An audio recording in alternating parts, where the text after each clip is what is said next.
আমরা ঠিক সন্ধে নামার আগে কুয়াকাটার ডান দিকে দেখতে যাচ্ছি অপরূপ স্নিগ্ধ সন্ধ্যা আর সূর্য ডোবার ঠিক আগের মুহূর্ত। কেন তোমাকে দুঃখ দিলে, কেমন করে এত অচেনা বুকেরই যত কষ্ট,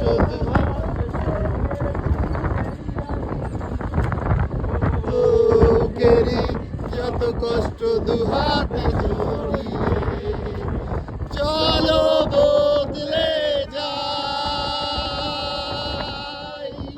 তুমি কেন বোঝো না তোমাকে ছাড়াই আমি অসহায়, আমার সবটুকু ভালোবাসা তোমায় ঘিরে, আমার অপরাধ ছিল যত তোমার কাছে